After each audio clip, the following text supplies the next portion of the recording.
Maggi Venky దగ్గరికి వచ్చి ఇలా అంటుంది. ఏంటి బావా అలా చూస్తున్నావు, ఏదో ఒకటి చెప్పు బావా అని చెప్పి వయ్యారంగా మ్యాగీ వెంకీ దగ్గరికి వచ్చి అంటుంది. అప్పుడు వెంకీ కోపం వచ్చి ఏంటి కొత్త పిలుపు అని చెప్పేసి అంటాడు కోపంగా. అప్పుడు మ్యాగీ అంటుంది కదా, బావని బావా అని పిలవకుండా ఏమని పిలుస్తారు బావా అని చెప్పేసి మళ్ళీ అంటుంది. అప్పుడు వెంకీకి కోపం బాగా చూసాడప్. తల్లి కూతుళ్ళు కలిసి నాటకాలు ఆపండి, ఇద్దరు కలిసి నాటకాలు ఆడుతున్నారు. మీ అమ్మ మా అమ్మ మీద వేసిన నిందను ఎలా పోగొట్టాలో కూడా తెలుసు నాకు. ఇప్పటి వరకు ఒక లెక్క, ఇప్పటి నుంచి మరో లెక్క.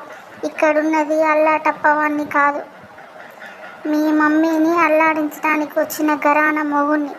కొద్ది రోజుల్లో మా అమ్మ మీద పడ్డ నింద పోగొట్టి మా చెల్లెను మీ ఇంటి కోడలుగా అడుగు పెట్టిస్తాను.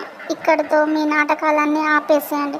ఎందుకంటే నీ వలలో చిక్కుకోవడానికి నేను చేప పిల్లను కాదు, తిమింగలాన్ని అని చెప్పేసి కోపంగా మ్యాగీకి వార్నింగ్ ఇచ్చి అక్కడి నుంచి వెళ్ళిపోతాడు వెంకీ.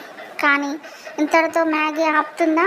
అంతకు పై ఎత్తు రెట్లు ఏదో ప్లాన్ వేస్తుంది, లేదా వెంకీని ఏదో రకంగా ట్రాప్ చేస్తూనే ఉంటుంది. అసలు వెంకీ పసూరం పెడతాడు మ్యాగీని. ఏం జరుగుతుందో నెక్స్ట్ ఎపిసోడ్లో చూద్దాం.